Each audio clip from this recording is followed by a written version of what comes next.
Grimm's Complete Fairy Tales, The Brothers Grimm. Rumpelstiltskin. Once there was a miller who was poor, but who had a beautiful daughter. Now it happened that he had to go and speak to the king, and in order to make himself appear important, he said to him, "I have a daughter who can spin straw into gold." The king said to the miller, "That is an art which pleases me well. If your daughter is as clever as you say, bring her tomorrow to my palace, and I will try what she can do." And when the girl was brought to him, he took her into a room which was quite full of straw, gave her a spinning wheel and a reel, and said, "Now set to work, and if by tomorrow morning early you have not spun this straw into gold during the night, you must die." Thereupon he himself locked up the room and left her in it alone. So there sat the poor miller's daughter, and for the life of her could not tell what to do. She had no idea how straw could be spun into gold, and she grew more and more miserable until at last she began to weep. But at once the door opened, and in came a little man and said, "Good evening, Mistress Miller. Why are you crying so?" "Alas," cried the girl, "I have to spin straw into gold, and I don't know how to do it." "What will you give me," said the mannikin, "if I do it for you?" "My necklace," said the girl. The man took the necklace, seated himself in front of the wheel, and whir, whir, whir, 3 times, and the reel was full. Then he put another on, and whir, whir, whir, 3 times round, and the second was full too. And so it went on until morning, when all the straw was spun, and all the reels were full of gold. By daybreak, the king was already there, and when he saw the gold, he was astonished and delighted, but his heart became only more greedy. He had the miller's daughter taken into another room full of straw, which was much larger, and commanded her to spin that also in one night, if she valued her life. The girl knew not how to help herself, and was crying. When the door again opened, the little man appeared and said, "What will you give me if I spin that straw into gold for you?" "The ring on my finger," answered the girl. The little man took the ring, again began to turn the wheel, and by morning had spun all the straw into glittering gold. The king rejoiced beyond measure at that sight, but still he had not had enough gold. And he had the miller's daughter taken into a still larger room full of straw, and said, "You must spin this too, in the course of this night, but if you succeed, you shall be my wife." And he thought, "Even if she is a miller's daughter, I could not find a richer wife in the whole world." When the girl was alone, the mannikin came again for the 3rd time, and said, "What will you give me if I spin the straw for you this time also?" "I have nothing left that I could give," answered the girl.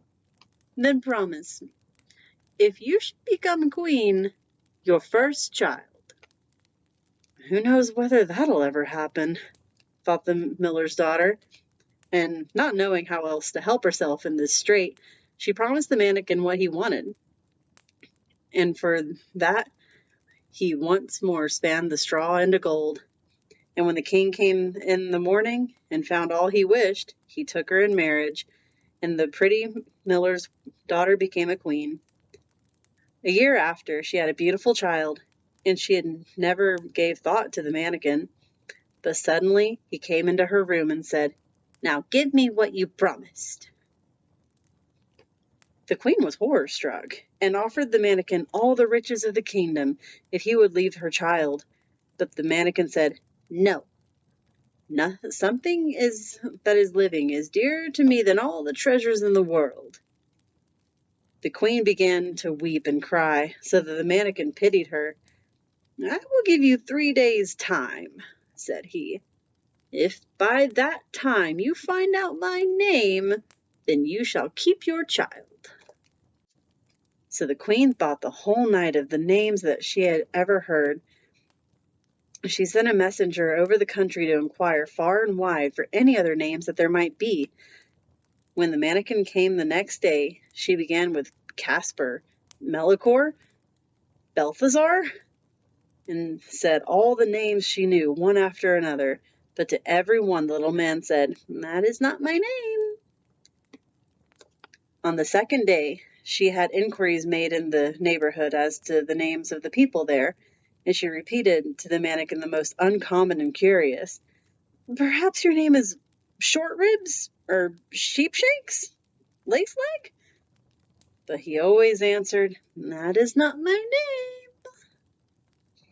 On the third day, the messenger came back again and said, "I have not been able to find a single new name, but as I came to a high mountain at the end of the forest, where the fox and the hare bid each other good night, there I saw a little house, and before the house a fire was burning, and round about the fire quite a ridiculous little man was jumping.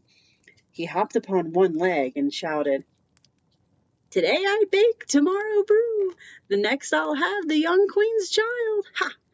Glad am I that no one knew that Rumpelstiltskin I am styled.' You may think how glad the queen was when she heard that name, and when soon afterwards the little man came in and asked, 'Now, Mistress Queen, what is my name?' At first she said, 'Is your name Conrad?' 'No.' 'Is your name Harry?' 'No.' 'Perhaps your name is Rumpelstiltskin?' 'The devil has told you that! The devil has told you that!' cried the little man, and in his anger he plunged his right foot so deep into the earth that the whole leg went in, and then in rage he pulled at his left leg so hard with both hands that he tore himself in two.